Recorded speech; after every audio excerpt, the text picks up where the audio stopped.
kawan-kawan, balik lagi bersama saya Agus di Kolom Sinema. Nah, seperti biasa, Kolom Sinema hadir untuk membincangkan film-film yang memang layak untuk dibincangkan dan film yang sedang boom di tengah masyarakat. Kawan-kawan, akhir tahun 2022, film bertema misteri pembunuhan kembali hadir dan dapat disaksikan oleh kita di layanan streaming Netflix. Film yang berjudul Glass Onion, sequel dari Knives Out yang tayang pada tahun 2019, dan sequelnya Glass Onion ini tayang pada tahun 2022, tepatnya bulan Desember kemarin, dan bisa disaksikan di layanan streaming Netflix. Dan sampai saat ini pun film itu masih tayang di Netflix. Film karya atau film garapan dari Rian Johnson dan merupakan sequel dari film pertamanya, menjadi wajah baru dari film Knives Out yang kita tahu merupakan salah satu film misteri pembunuhan yang terasa cukup berat untuk kita saksikan. Apa yang membuatnya terasa cukup berat? Karena Knives Out yang tayang pada tahun 2019 menyajikan berbagai teka-teki dan intrik pembunuhan yang diungkap oleh sang detektif, yakni Benoit Blanc, yang diperankan oleh Daniel Craig. Nah, yang lucunya di sini bahkan sang sutradara sendiri setelah film ini tayang mengatakan bahwa ia menyesal menyantumkan kata Knives Out pada judul di film Glass Onion ini, dan jika film ini bisa ditayangkan ulang, ia ingin memilih judulnya hanya Glass Onion tanpa tambahan Knives Out Mystery. Namun apa boleh buat, filmnya sudah tayang dan dikenal sebagai sequel Knives Out.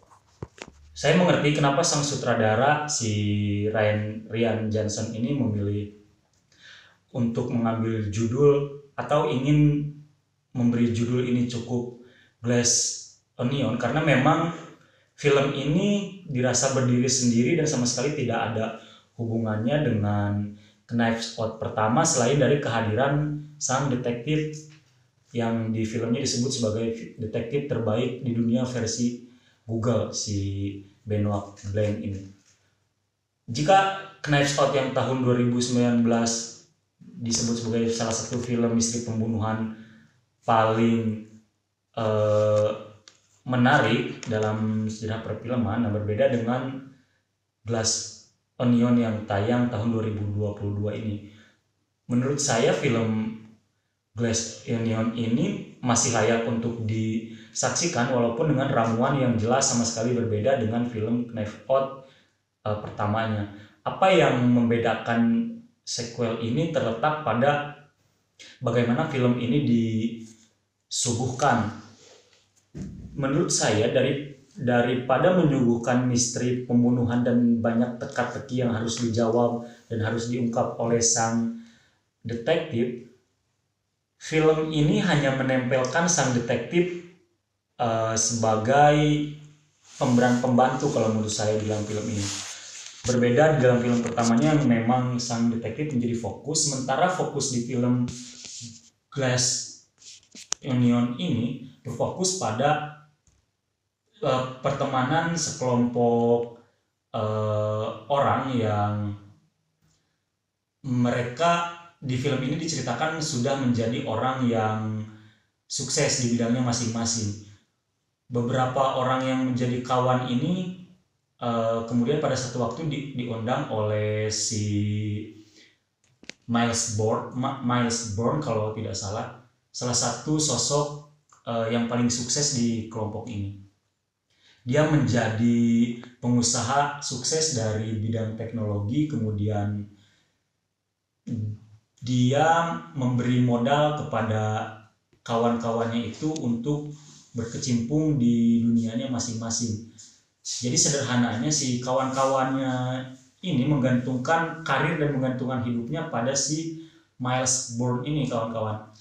Nah, di balik persahabatan dan di balik persahabatan mereka ternyata ada sebuah peristiwa pengkhianatan yang mereka sengaja rencanakan rencana pengkhianatannya itu seperti ini. Ketika si Miles ini membangun perusahaannya, sebenarnya itu bukan ide yang muncul dari kepalanya sendiri, tapi ide perusahaan ini sebenarnya bermula dari pemikiran si Andi. Kalau kawan-kawan sudah menonton film ini, ada tokoh perempuan yang bernama Andi, dan sebenarnya otak atau ide bisnis dan ide perusahaan yang dibangun oleh si Miles ini bermula dari si Andy. Dan ketika suatu waktu si Andy dan si Miles ini berbeda pendapat, dan pada akhirnya kasus mereka dibawa ke pengadilan, dan kawan-kawan yang lainnya ini sepakat untuk mendukung si Miles dan mengkhianati si Andy, dan pada akhirnya si Andy ini kehilangan ide usahanya dan kehilangan jabatannya di perusahaan sendiri, dan sejak saat itu perusahaannya diambil alih oleh si Miles. Nah, singkat ceritanya seperti itu. Kemudian saya selalu aneh melihat hiburan-hiburan yang dilakukan oleh orang kaya, karena di film ini hiburan dari orang-orang kaya itu nyeleneh, kawan-kawan. Kenapa nyeleneh? Karena si Miles ini yang merupakan pemilik perusahaan mengadakan sebuah undangan di pulau pribadi miliknya. Isi undangan dari si Miles ini yaitu adalah acara pembunuhan dirinya sendiri. Ya memang ini hanya permainan gitu, tapi di dalam film ternyata ada tokoh yang pada akhirnya tewas secara mengenaskan dan asli gitu. Nah, barulah dari sini peran si Benoit Blanc dimulai. Itu pun sebenarnya daripada mengentalkan tentang misteri pembunuhannya, kalau menurut saya film ini berfokus kepada sindiran-sindiran yang dibawakan oleh sang sutradara untuk menyindir para konglomerat yang punya kekuasaan, yang punya power, yang memiliki modal dan uang berlimpah untuk mengatur orang-orang di sekitarnya, bahkan memonopoli segala kegiatan usaha yang dilakukan oleh dia maupun oleh kelompoknya gitu. Dan merasa terbantu kelompoknya ini tidak ada cara lain selain mendukung dia. Dan ini ya apa bedanya dengan yang sekarang terjadi di dunia nyata? Para pemodal, para pemilik kekuatan dengan modal yang berlimpah itu dapat dengan semena-mena mengatur dan menguasai kelompok orang atau kelompok masyarakat. Kawan-kawan, dari film ini saya mengambil 3 sudut pandang besar yang mau saya bahas. Yang pertama tentang pertemanan. Kawan-kawan sebenarnya menganggap pertemanan itu apa sih? Boleh kawan-kawan komentar. Di dalam film ini dijelaskan di balik pertemanan mereka yang terlihat erat dan terlihat menyenangkan, ternyata banyak keburukan-keburukan yang mereka endapkan di dalam perasaan mereka masing-masing. Yang pertama, sudut pandang pertama itu tentang pemanfaatan. Mereka yang merasa diberi akses lebih oleh si Miles ini dengan jujur mengakui bahwa mereka mendukung Miles dan menyetujui segala keputusan si Miles ini hanya karena mereka sudah diberi kesempatan untuk berkarir dan mendapatkan kesuksesannya masing-masing. Dan ketika itu mereka memiliki rasa balas budi untuk membantu, sekalipun si Miles ini memiliki niat yang jahat itu. Nah, itu sudut pandang pertamanya tentang pemanfaatan. Yang kedua adalah tentang kekuasaan, seperti yang tadi sudah saya bahas.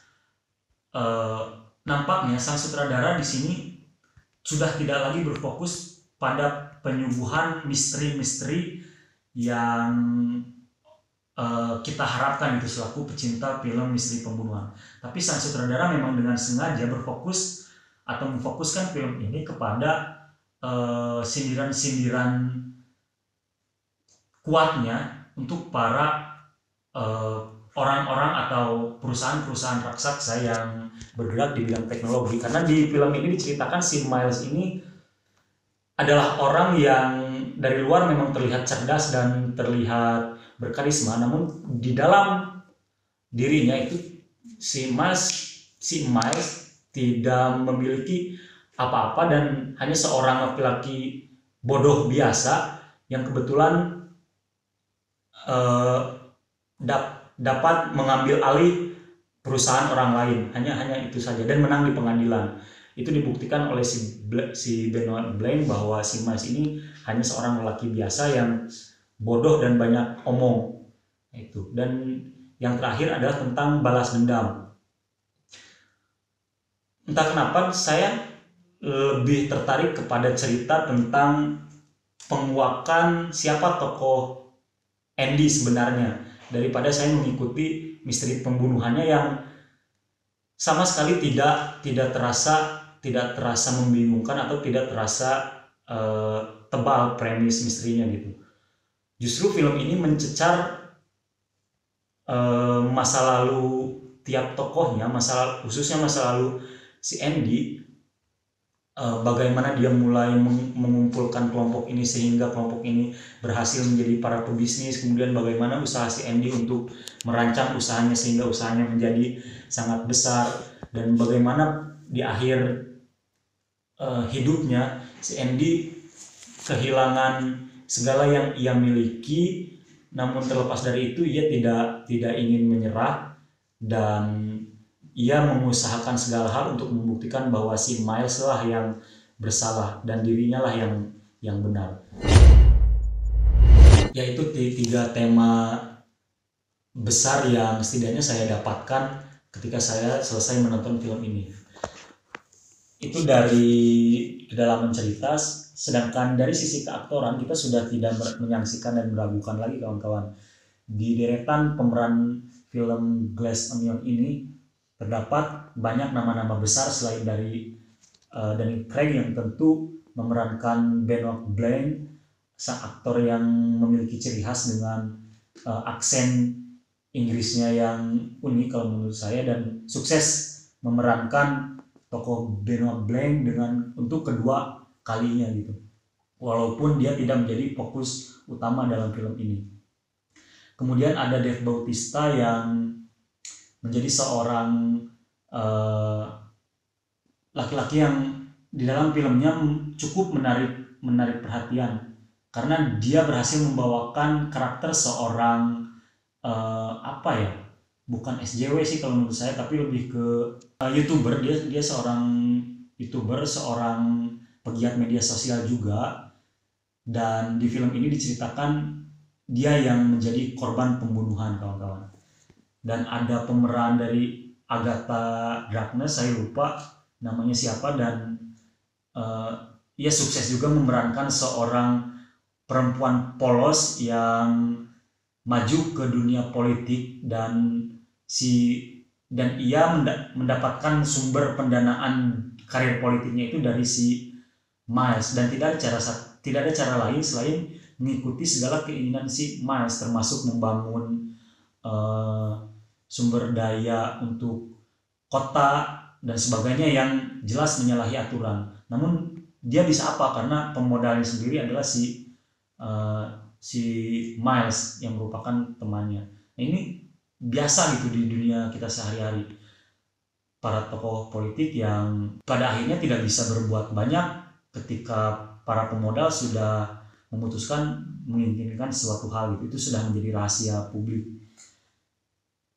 Dan untuk menutup tahun 2022, Glass Onion Knife Out Mystery ini saya rasa cukup segar, cocok untuk menghibur kawan-kawan yang ingin menghabiskan waktu senggang di akhir pekan mungkin. Namun jika dibandingkan dengan film pertamanya, jelas ini bukan sebuah sequel yang berhasil melampaui pendahulunya, karena memang ramuan yang dibawakannya pun berbeda gitu. Tapi saya masih tidak kehilangan keseruan dan kenikmatan menonton film Glass Onion ini walaupun ramuannya berbeda.